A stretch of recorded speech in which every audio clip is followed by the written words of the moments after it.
አይቶኛል፣ ሰው አልነበረኝም። ሐሴት ያሸነፈችበትን ሚስጥር አወጣች። ኢትዮጵያ በዓለም አቀፍ ደረጃ የምትታወቀው ቁጥር 1 በአትሌቲክሱ ዘርፍ ነው። ጀግኖች አትሌቶቿ ከ1960 ጀምሮ በዓለም አደባባይ ባንዲራዋን ከፍ አድርገው በማውለብለብ በክብር አስጠርተዋታል። በአበበ ቢቂላ የተጀመረው ባንዲራን ከፍ የማድረግ ክብር በሻለቃ ኃይለ ገብረስላሴ፣ በቀነኒሳ በቀለ፣ በጥሩነሽ ዲባባ፣ መሰረት ደፋር ወዘተ ያሉት የኢትዮጵያን ስም አስተዋውቀዋል። ይህ በአትሌቲክሱ ዘርፍ የተገኘ ክብርና ሞገስ ነው። በእግር ኳሱም በኩል ሙከራዎች ቢደረጉም ብዙ ስኬታማ መሆን አልተቻለም። ዓለም የአሸናፊዎችን ክብር ከፍ ታደርጋለች፣ በአንዱ ባይሳካ በሌላ ሞክሩ በሚል ሌሎች መወዳደሪያ መድረኮችን አዘጋጅታ ትጋብዛለች። ከተዘጋጁ መወዳደሪያ ዘርፎች መካከል ቁንጅና ውድድር ይጠቀሳል። የቁንጅና ውድድር በኢትዮጵያ የተጀመረው በአፄ ቴዎድሮስ ዘመነ መንግስት እንደሆነ ይነገራል። ይህ እንግዲህ የሚስ ወርልድ የቁንጅና ውድድር የጀመረበትን ዘመን ይቀድማል እንደማለት ነው። የሚስ ወርልድ የቁንጅና ውድድር የጀመረው በ1951 በኤሪክ ሙነሪ አማካኝነት ነው። ቁንጅና ውድድሩ ከተጀመረበት ጊዜ አንስቶ ሲቆጠር ዘንድሮ 72ኛ ጊዜ ይሆናል። ኢትዮጵያም ለመጀመሪያ ጊዜ ስሟን በዓለም አቀፍ ደረጃ የታወቀው በዚሁ በ72ኛው ዓለም አቀፍ የቁንጅና ውድድር ሆኗል።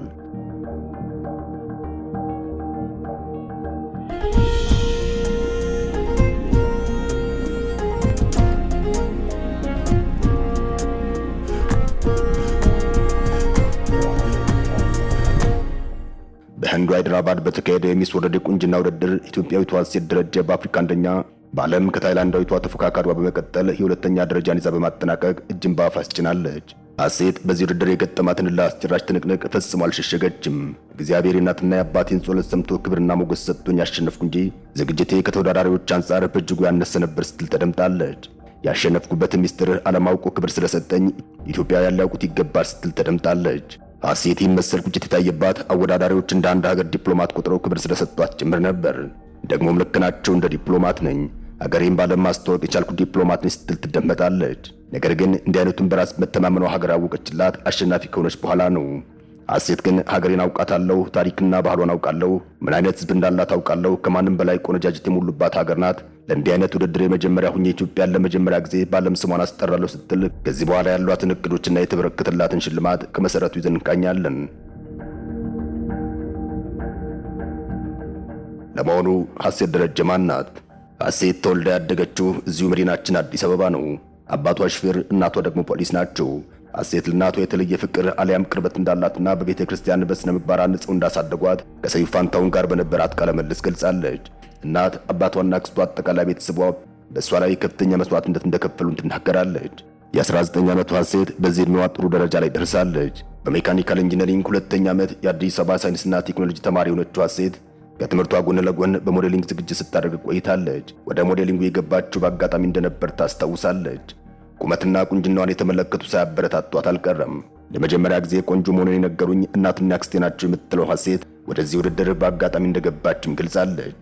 የመጀመሪያ የቁንጅና ውድድር ገጠመኟንም አጋርታለች። ሐሴት ሚስ ኢንተርናሽናል ኢትዮጵያ ላይ ነበር የመጀመሪያውን ውድድር ያደረገችው። እዚህ ውድድር ውስጥ ለመግባት በአጋጣሚ እንጂ ተዘጋጅታ አልነበረም። ሰዎች ሞክሪው እስኪ ቁመት ስላለሽ ሊጠቅምሽ ይችላል ሲሉ ይደመጣሉ። ሐሴትም ይሄኔ ጉዳዩን ለእናቷ ደውላ ታማክራለች። እናቷም ቀበል አድርገው ይቅርብሽ፣ ብርሽን ሊያጭበረብሩ ነው ይሏታል። የወቅቱ የውድድር መግቢያ 2 ብር የነበረ ሲሆን ለማግባባት ብትሞክርም ለጊዜው መስማማት ስላልቻሉ ወደ አክስቷ ትደውላለች። አክስቷ ግን ተወዳዳሪ ቢያንስ ልምድ ይሆንሻል ሲሉ ይደመጣሉ። አክስቷ እንዳሉት ያን ውድድር ተወዳድራ ሁለተኛ ሆና አጠናቀቀች። ታለንት የሚያዩ አወዳዳሪዎች ስላሉ ለሌላ ውድድር ተዘጋጅ የሚል ምክር አገኘች። ከዚያ ጉዞዋ ወደ ደቡብ አፍሪካ ሆነ። እንዲህ እያለች የኦስካር አሸናፊ ለመሆን ወደ ህንድ ተጉዛ ከ109 ሀገራት ቆነጃጅት ጋር ተወዳደረች። የ20 ሚሊዮን ዳይመንድ አንገቷ ላይ አጠለቀች። በፈረንጆቹ 2025 በህንድ ሃይድራባድ የተካሄደ የቁንጅና ውድድር ለሐሴት ደረጀ እጅግ በጣም ፈታኝ ነበር። ይህን የተናገረችው ሐሴት ከሰይፉ ጋር በነበራት የስልክ ቃለ ምልልስ ነው። ከውድድሩ በኋላ ለአንድ ወር ያክል የገጠማትን ከሰይፉ ጋር በነበራት ቆይታ አብራርታለች። ጠቅለል ያለ መልእክቷና ንግግሯም ተከታዩን ይመስላል።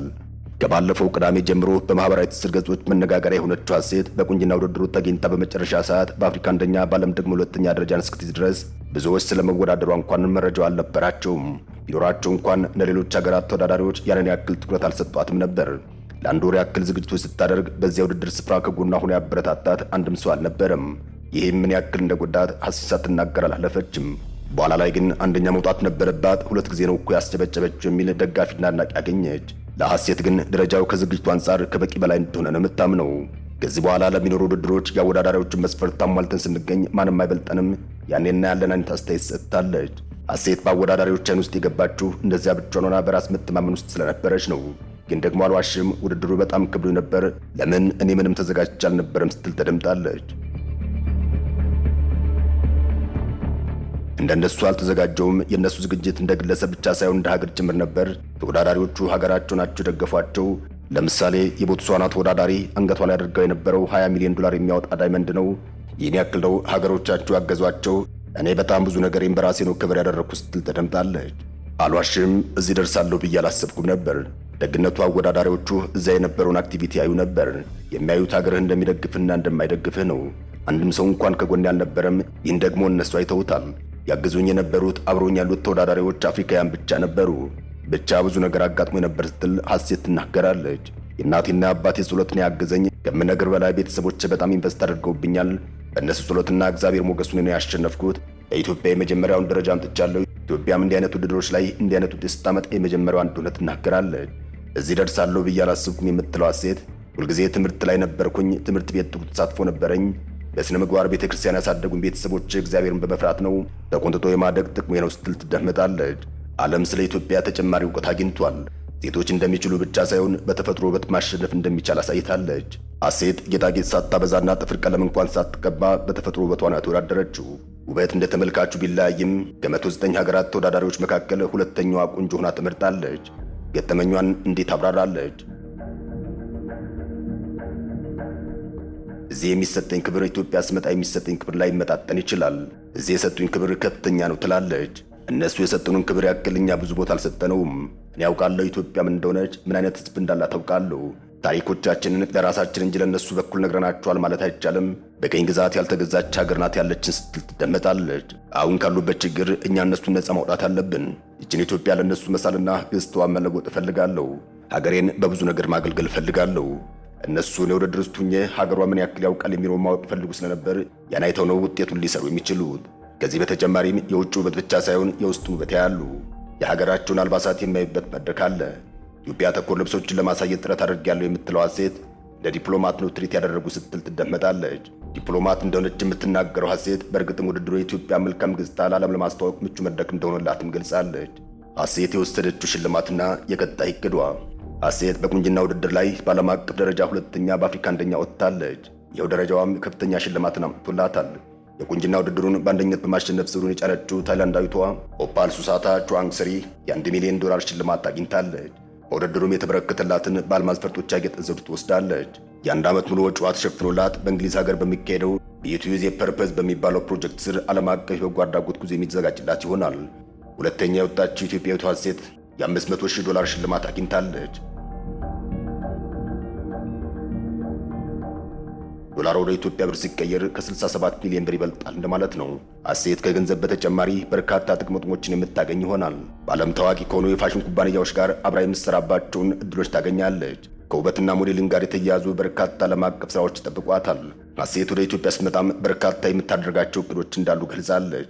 ከሁለት የእርዳታ ድርጅቶች ጋር አብሬ እሰራለሁ የምትለው ሀሴት አንደኛው መስጠት የተባለ ድርጅት እንደሆነ ገልጻለች። አንደኛው ከእናቶች ጋር የሚሰራው መስጠት የተባለ ድርጅት ነው። እናቶች እጅ ስራ ለምደው ራሳቸው እንዲችሉና እንዲያስተዳድሩ ማድረግ ዓላማ ያለው ድርጅት ነው። ሁለተኛው ማያ ፋውንዴሽን ሲሆን ከዚህ ጋር በመስራት የኢትዮጵያን ገጽታ ለውጣለሁ ስትል ተደምጣለች። የሀሴት የቁንጅና መስፈርት ውበት እንደ ተመልካቹ ነው የሚባል ነባር አባባል አለ። በእርግጥም ውበት እንደ ተመልካቹ ይለያያል። ለአንዱ ቆንጆ የሆነው ለሌላኛው ቆንጆ ላይሆን ይችላል። እንዲያም ሆኖ ግን የቁንጅና መስፈርቶች አሉት። ከእነዚህ መስፈርቶች መካከል ውጫዊና ውበት ይታያሉ። አንድ ሰው ቆንጆ የሚባለው የውስጡም የውጭም ሲያምር ነው። የሀሴት ደረጀ ቁንጅና መስፈርትም ከዚያ ወዲህ ወጣ አይደለም። ሀሴት ቁንጅና ማለት ለኔ ትላለች። ቁንጅና ማለት ለኔ አነጋገሩ አንተን ትሪት የሚያደርግበት መንገድ ነው። ውጫዊ መልኩ ብቻ ሳይሆን ውስጣዊ ውበቱ ጭምር ነው። ቁንጅና እንደ ተመልካች ቢወሰንም በአስተሳሰብህ፣ በያዝከው ነገር፣ በአኳንህ፣ በአነጋገር ይለካል ስትል ተደምጣለች። ቁንጅና አካላዊና ውስጣዊ ተብሎ በሁለት መልኩ ይታያል። አካላዊ ቁንጅና የስሜት ሕዋሳትን ማዕከል ሊያደርግ ይችላል። የስሜት ሕዋሳት የሚገኘው ደግሞ ፊት ላይ ነው። እንደ ዓይን፣ አፍንጫ፣ ግንባር፣ ቅንድብ፣ አንገት፣ ከንፈር፣ ጥርስና ፈገግታ መስፈርት ይሆናሉ። ፀጉርን ጨምሮ ቁመት ይታያል። ውስጣዊ ውበት በራስ መተማመንን ይመለከታል። አስተሳሰብን፣ የተግባቦት ችሎታን፣ የንግግርና የማዳመጥ ችሎታዎችን፣ እቅድና ዓላማን ያካትታል። ቁንጅና እንደ ባህል ሲሆን ይለወጣል፣ ይቀየራል። በአንድ ወቅት የቁንጅና መለኪያ የነበረ ለሌላ ጊዜ መለኪያ አይሆንም። ስለዚህ ቁንጅና ዘመኑ እንደሚፈጥረው ነገር ዘመኑ እንደሚፈጥረው ማህበረሰብ ይወስናል እንደማለት ነው። ጠቅላላ ባለ አገላለጽ ቁንጅና የማህበረሰቡ ባህልና እሴት ሲያልፍ አብሮ ያልፋል እንደማለት ነው። እናም ቁንጅና እንደ ዘመኑ አስተሳሰብ ይለያያል። በአንድ ወቅት የቁንጅና ሞዴል የነበሩ መስፈርቶች ዘመን ሲለወጥ ትርጉማቸው አብሮ መለወጡ አይቀርም። አበቃን። ሰናይ ጊዜን ተመኘን።